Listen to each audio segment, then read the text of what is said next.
No, por favor. No, por favor.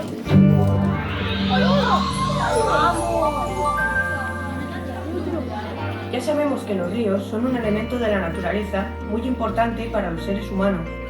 Su principal aportación es el agua, y el agua es fundamento y origen de la vida.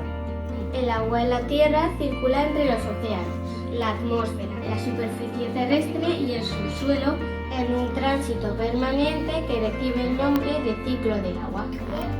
Ya hemos visto cómo el agua puede cambiar su estado de líquido a sólido o gaseoso.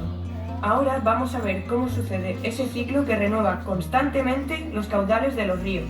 Todo comienza cuando el sol da calor a las aguas. Cuando el agua se calienta, se evapora. El vapor asciende a las capas altas de la atmósfera. El agua evaporada se condensa y forma las nubes. El viento traslada las nubes hacia las montañas. En las zonas altas de la atmósfera hace más frío y hay mayor condensación. Las gotitas de agua que componen las nubes, cuando pesan lo suficiente, se precipitan en forma de lluvia o de nieve, según el frío que haga. El agua que se precipita forma los ríos y los lagos. Pero ojo, también se infiltra y se acumula en el subsuelo. Son cursos de agua que no vemos. Ríos ocultos que también contribuyen al equilibrio ecológico.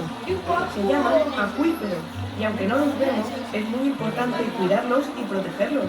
Tanto el agua de los ríos como la subterránea acaba desembocando posteriormente en el mar. Y así sucesivamente se mantiene el ciclo del agua, el ciclo de la vida.